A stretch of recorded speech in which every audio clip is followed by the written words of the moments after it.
നിയമസഭയിലെ ഒരു അംഗമായി തെരഞ്ഞെടുക്കപ്പെട്ടതിനാൽ നിയമം വഴി സ്ഥാപിതമായ ഭാരതത്തിന്റെ ഭരണഘടനയോട് ഞാൻ നിർവ്യാജമായ വിശ്വസ്തതയും കൂറും പുലർത്തുമെന്നും ഞാൻ ഭാരതത്തിന്റെ പരമാധികാരവും അഖണ്ഡതയും നിലനിർത്തുമെന്നും ഞാൻ ഏറ്റെടുക്കുവാൻ പോകുന്ന കർത്തവ്യം ഞാൻ വിശ്വസ്തയോടുകൂടി നിർവഹിക്കുമെന്നും ദൈവത്തിന്റെ നാമത്തിൽ സത്യം ചെയ്തു.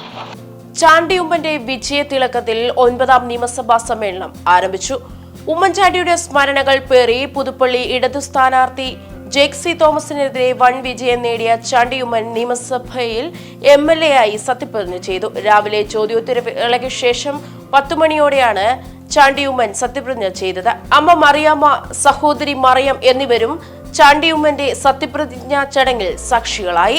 സത്യപ്രതിജ്ഞയ്ക്കായി ചാണ്ടി ഉമ്മന്റെ പേര് വിളിച്ചപ്പോൾ തന്നെ പ്രതിപക്ഷം ബെഞ്ചിൽ തട്ടി കരഘോഷം മുഴക്കി. സത്യപ്രതിജ്ഞ ചെയ്ത ചാണ്ടി സ്പീക്കറുടെ അഭിനന്ദനം ഏറ്റുവാങ്ങി. തുടർന്ന് ഭരണപക്ഷ ബെഞ്ചിലെത്തി മുഖ്യമന്ത്രിക്കും മന്ത്രിമാർക്കും കൈകൊടുത്ത ശേഷമാണ് സീറ്റിലേക്ക് മടങ്ങിയത്. PC വിഷ്ണുനാഥ് MLAക്കൊപ്പമാണ് ചാണ്ടി ഉമ്മൻ സഭയിലേക്ക് എത്തിയത്. ഡെസ്കിലടിച്ച് പ്രതിപക്ഷം ചാണ്ടി ഉമ്മനെ വരവേറ്റു. ദൈവനാമത്തിലായിരുന്നു സത്യപ്രതിജ്ഞ.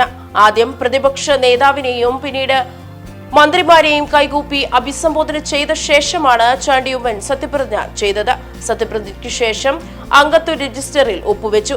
തുടർന്ന് സ്പീക്കർ ഡയസിലെത്തി ഹസ്തദാനം ചെയ്തു. പിന്നീട് മന്ത്രിമാരടക്കം മുൻനിരയിലുള്ള മന്ത്രിമാരുടെ അടുത്ത് ചെന്ന് ഹസ്തദാനം ചെയ്തു. നേരത്തെ MLAമാരുടെ ഗ്രൂപ്പ് ഫോട്ടോ എടുക്കുമെന്ന് അറിയിച്ചിരുന്നു. എന്നാൽ EDയുടെ മുന്നിൽ ഹാജരായ AC മൊയ്തീൻ അടക്കം 3 MLAമാരുടെ അസാന്നിധ്യത്തിൽ ഇത് മറ്റൊരു ദിവസത്തേക്ക് മാറ്റി. മിക്കപ്പോഴും സഭയുടെ അവസാന കാലത്താണ് ഫോട്ടോ എടുപ്പ് പതിവ്. 37,719 വോട്ടുകളുടെ ഭൂരിപക്ഷത്തിൽ വൻപിച്ച വിജയമായിരുന്നു പുതുപ്പള്ളിയിൽ ചാണ്ടി ഉമ്മൻ നേടിയത്.